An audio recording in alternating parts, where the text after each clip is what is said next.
C'est l'heure du journal sur Business 24 Africa. Voici les titres. Signature de partenariat entre le Oulaye Group et le Sénat des jeunes de Côte d'Ivoire. Et puis, un fonds d'investissement créé par le Conseil général du Sud Comoé, officiellement présenté au cadre de la région. Voici pour le sommaire. Mesdames et messieurs, bonsoir et bienvenue sur Business 24 Africa. Je vous le disais en titre, le groupe Oulaye et le Sénat des jeunes de Côte d'Ivoire ont procédé mardi à une signature de partenariat et à la remise d'un chèque. Ce partenariat doit permettre de financer la formation en entrepreneuriat de plus de 500 jeunes à travers le district d'Abidjan. La signature a eu lieu dans les locaux du groupe Oulaye au Plateau. Le compte-rendu de Amico Bor. Le groupe Oulaye et le Sénat des jeunes de Côte d'Ivoire ont procédé à la signature d'un partenariat et à la remise d'un chèque ce mardi. La remise de ce chèque entre dans la vision d'Oulaye Group qui œuvre pour le financement de projets dans divers domaines tels que le management et l'entrepreneuriat. Le Sénat des jeunes étant une association de jeunesse œuvrant dans l'entrepreneuriat dans la plupart, et la formation dont ils vont dispenser présentement sera basée sur l'entrepreneuriat et la gestion d'entreprise. C'est ce qui nous a plus motivés parce que qui parle d'entrepreneuriat parle de financement et je pense que c'est la jonction de ces deux entités. L'organisation de la jeunesse pour la promotion du droit des jeunes en général et particulièrement pour la promotion positive de la jeunesse, le Sénat des jeunes ivoiriens compte avec ce financement du groupe Oulaye former les jeunes à l'entrepreneuriat à travers des ateliers et des séances de formation. Durant près de 2 mois, cette organisation de la jeunesse va sillonner différentes localités du district d'Abidjan pour la formation des jeunes dans différents domaines. Et la formation va s'étendre sur 2 mois. Et la formation comprend 20 thèmes. Les différents thèmes sont basés sur le thème principal qui est la gestion d'entreprise. Donc les thèmes qui ressortent de façon globale, c'est qu'est-ce qu'une entreprise, qui est un entrepreneur, qu'est-ce qu'un business plan, comment monter son business plan, comment faire son étude de faisabilité, qu'est-ce que la comptabilité, comment gérer sa comptabilité. Nous avons aussi la formation sur l'innovation, la formation sur le leadership entrepreneurial. Donc c'est tous ces différents thèmes-là qui seront développés. De nos jours, en Côte d'Ivoire, l'obtention de financement est beaucoup plus difficile en raison du resserrement du crédit. Pour pallier ce manque de financement, Oulaye Group permet aux entrepreneurs de faire des levées de fonds faciles, rapides, garantis et surtout non remboursables. Le groupe Oulaye, cabinet américain de consultance et première société à instaurer le crowdfunding en Côte d'Ivoire. Entendez par crowdfunding l'association d'un grand nombre de personnes investissant un petit montant qui permet aux porteurs de projets de trouver les fonds demandés. Et puis restons toujours en Côte d'Ivoire. Pour le développement de la région du Sud Comoé, le Conseil général vient de lancer un fonds de financement en partenariat avec BNI Gestion, une société de gestion d'actifs. Ce fonds, nommé Sud Comoé Invest, a été officiellement présenté au cadre de la région au cours d'une cérémonie organisée à la salle Félix Houphouët-Boigny du district d'Abidjan. Un compte-rendu de Lawani Babatunde.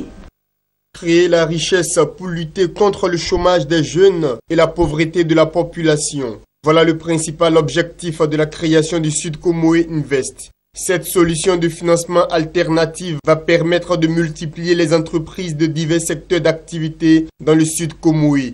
À travers cette initiative, le Conseil général vise le développement de toute sa région. Le Sud Comoé est parvenu à un niveau de développement acceptable en matière de mise en place des infrastructures de base, dans le domaine de la santé, dans le domaine de l'éducation, l'électrification, l'adduction d'eau. Dans tous ces domaines, il y a une bonne couverture de tout le territoire régional. Ça, nous l'avons fait grâce à la dotation budgétaire mise à notre disposition par le gouvernement, par l'État de Côte d'Ivoire. Mais en ce qui concerne le développement pur, parce que le développement est un symbole, c'est l'industrie et c'est la puissance financière. L'État seul ne peut pas s'investir dans l'industrialisation.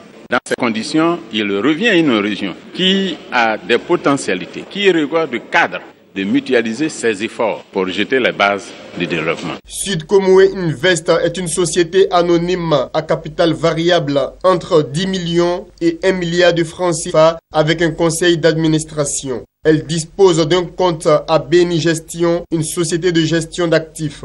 Et la souscription à ce compte est ouverte à toutes les personnes physiques ou morales. Sud Comoé Invest va pouvoir acquérir des parts dans toutes les entreprises commerciales et dans toutes les opérations immobilières et financières. Le meilleur investissement, c'est le financement privé. Des investisseurs privés qui investissent dans une entreprise privée. Parce qu'ils sont les premiers garants de la réussite justement des projets dans lesquels ils investissent. Nous avons compris que l'ensemble des problématiques adressées aujourd'hui concernent le financement des PME. Parce qu'il n'y a pas que le financement bancaire. Et c'est pour cela que nous l'avons scindé en deux. Il y a une partie qui va faciliter l'octroi des crédits, donc faciliter l'accès au financement de ces PME. Et une deuxième partie qui va investir directement dans ces projets en tant qu'investisseur en capital, avec un gros volet de formation, justement. Parce qu'en fait, le tout n'est pas de financer aussi nos compatriotes. Pendant qu'on les finance, il faut les former aux outils de gestion, de sorte que l'entreprise qu'ils sont en train de créer puisse être gérée et puisse se pérenniser. Après cette présentation au cadre de la région, une tournée dans tout le Sud Comoé est prochainement prévue pour sensibiliser les populations et les amener à adopter ce nouvel outil de développement régional. Une région où d'énormes potentialités attendent toujours d'être suffisamment exploitées et mises en valeur. Poursuivons ce journal, mais cette fois-ci en images.